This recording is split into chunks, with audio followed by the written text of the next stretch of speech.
TVB Digital Fast. Madam President, distinguished delegates, today I will report on the highly polarised and increasingly bleak situation in Myanmar.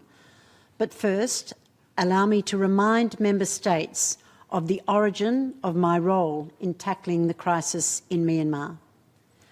While the country has suffered decades of conflict and turmoil, the mandate of the Special Envoy was established by a 2017 General Assembly resolution adopted in the aftermath of the forced mass displacement of the Rohingya from Myanmar. The plight of the Rohingya remains dire. The mandate has been renewed annually and expanded in scope, particularly following the military takeover in 2021 and the ensuing violence and suffering. In 2022, the Security Council adopted its landmark resolution 2669.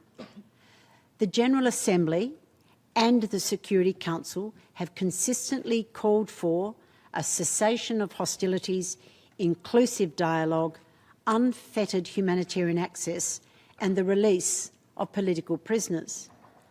Both have called for cooperation between the United Nations and ASEAN, emphasising the role of the respective special envoys. I have now collaborated with 3 ASEAN special envoys, currently with Secretary of Foreign Affairs Lazaro of the Philippines, and look forward to continuing the collaboration with the 2027 Chair, Singapore, in support of ASEAN centrality. As Myanmar's multi-layered crisis within the country continues unabated, the consequences are increasingly felt far beyond its borders, with growing regional and global implications. 2 years into this role, I have briefed the General Assembly and the Security Council 5 times each, including the high-level conference on the Rohingya and other minorities in 2025. In my 10 formal presentations to Member States, I have reported on a deepening crisis, erosion of the rule of law, consistent failure to protect civilians, and a widening governance vacuum exploited by criminal syndicates. Within the limited resources available to my office, I have continued direct contact with a significant range of stakeholders from all sides of this crisis, maintaining dialogue with all interested Member States and parties. I have undertaken 4 visits to Myanmar and have met with Min Aung Hlaing on 3 occasions, most recently on the 21st of May. I have held meetings in Yangon and Naypyidaw, as well as in Mandalay, where I met families who have lost everything in the 2025 earthquake, compounding the suffering from the conflict. I have continued meeting with the National League for Democracy, the National Unity Government, ethnic groups, civil society organisations and more. Recently, I have consulted with the Steering Council for the Emergence of a Federal Democratic Union, the SCEF Alliance, which aims to strengthen greater cooperation among resistance groups. I have travelled to many capitals to meet with leaders of influence, giving priority in my efforts to influencing the most influential actors, particularly Myanmar's neighbours, and strengthening cooperation with regional organisations, especially ASEAN, in line with the UN Charter, and the special envoys of its rotating chair, as well as other special envoys. In this respect, I also acknowledge the European Union and the Organisation of Islamic Cooperation, the co-sponsors of the General Assembly resolution mandating my role, for their continued cooperation. As I continue to hold frank and hard-hitting discussions with all parties, it remains the case that there are competing and conflicting narratives on virtually every aspect of the crisis. For example, the narrative from the authorities in Naypyidaw after the military-administered election contrasts starkly with the accounts of communities who claim indiscriminate aerial bombing and a denial of essential services continued throughout the process. Tragically, the ground realities show that conditions in Myanmar continue to deteriorate. Records are being set for all the wrong reasons.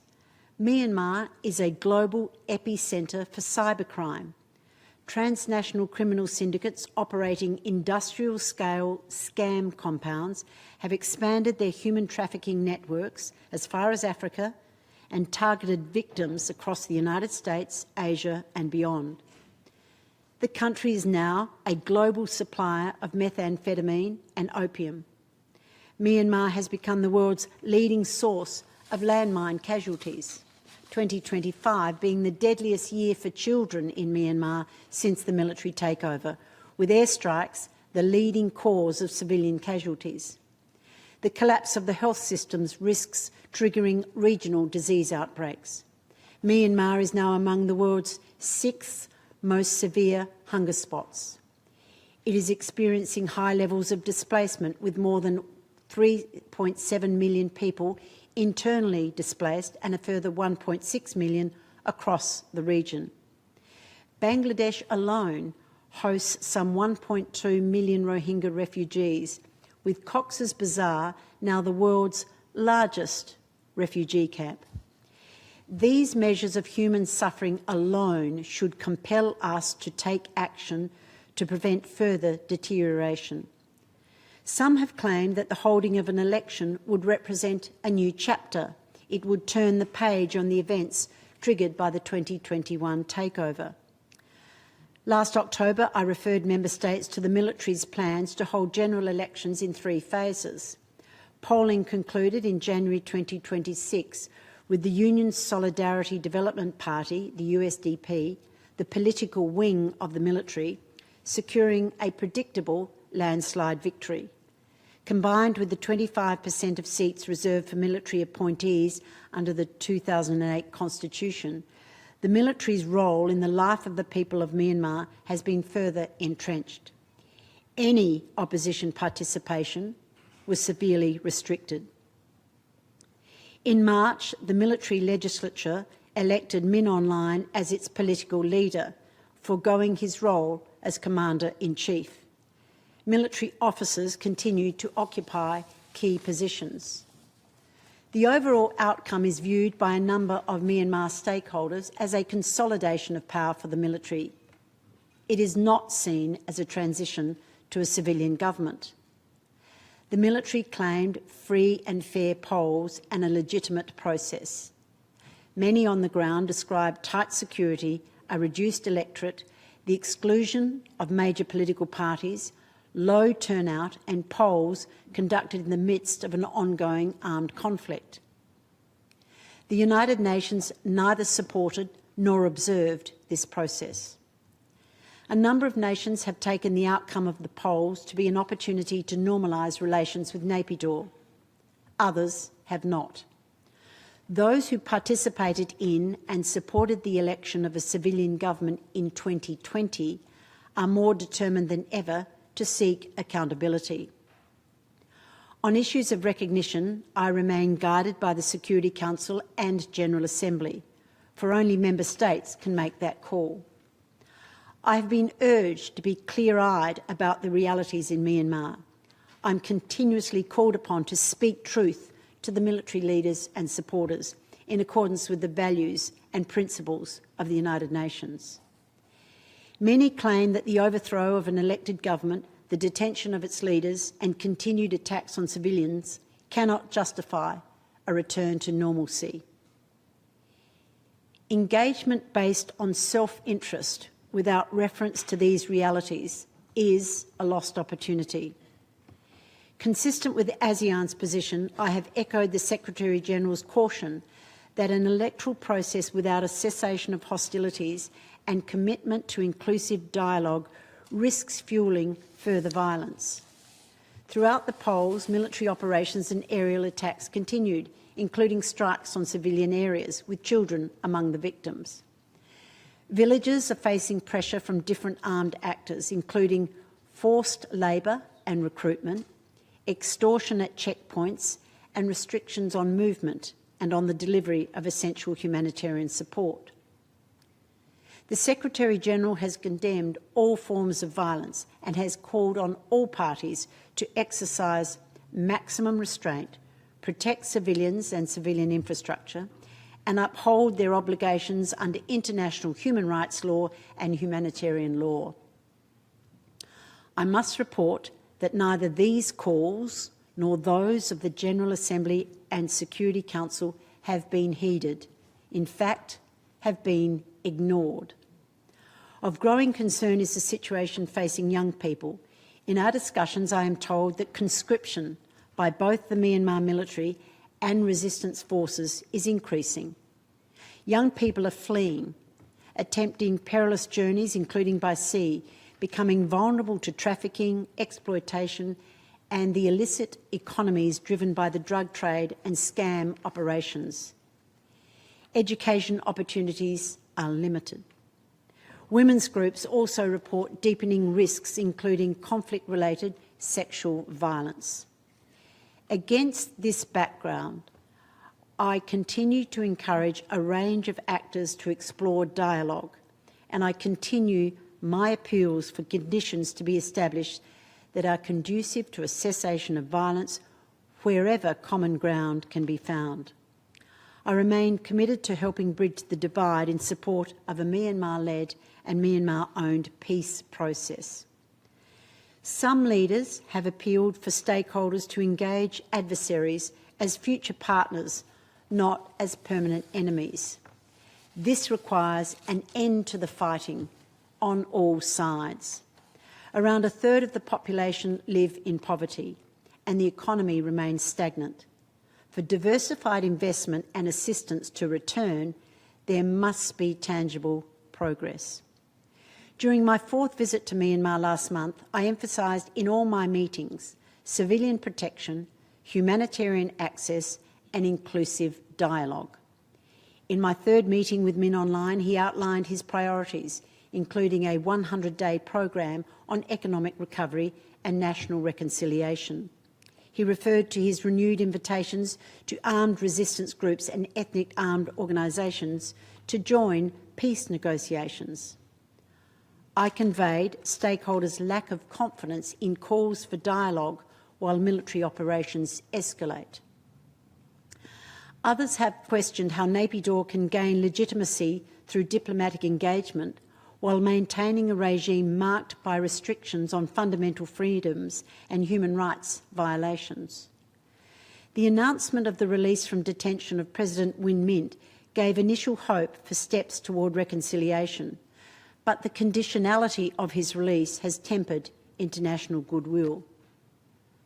I have repeatedly raised with Naypyidaw the predicament of State Counsellor Aung San Suu Kyi, who was re-elected in November 2020 but condemned to a harsh and punitive detention after the military takeover. There have been no independent, verifiable reports of her circumstances for years. Today, on her 81st birthday, I urge others to join with me in calling for her release. In the eyes of many, there can be no progress to peace while ever State Counsellor Daw Suu is held prisoner.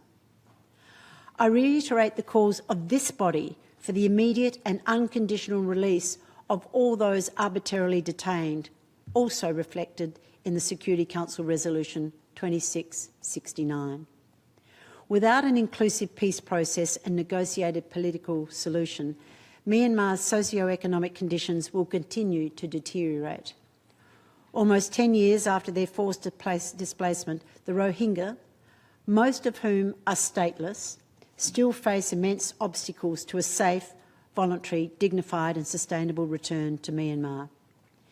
As we observe World Refugee Day tomorrow, I sound the alarm on behalf of those who have been forced to flee war, violence and persecution. The escalating hate speech and online abuse in the region, especially towards Rohingya refugees, is also alarming. In my recent meetings with Rohingya representatives, they appealed for an end to violence and for a pathway toward peace, self-reliance, citizenship and enjoyment of their basic rights, stressing that accountability for all perpetrators remains essential to reconciliation. An inclusive Myanmar cannot be achieved without safety, justice and opportunity for all communities, including the Rohingya, and without addressing the root causes of conflict, discrimination and exclusion. The United Nations must stand firmly for peaceful, lawful and inclusive processes. The United Nations, through its agencies, funds and programs, will stay and deliver in Myanmar despite immense challenges. As Resident and Humanitarian Coordinator ad interim, Gwyn Lewis, has emphasised, emergency assistance must be complemented by investment in livelihoods, in education, health and recovery if people are to rebuild their lives with dignity. This requires sustained and predictable funding. Myanmar has long presented a critical opportunity for the United Nations, working with ASEAN and other partners, to demonstrate its relevance in a world beset by conflict. The international community must remain steadfast in solidarity with the people of Myanmar and be guided by their appeals for help. I thank delegates for their support.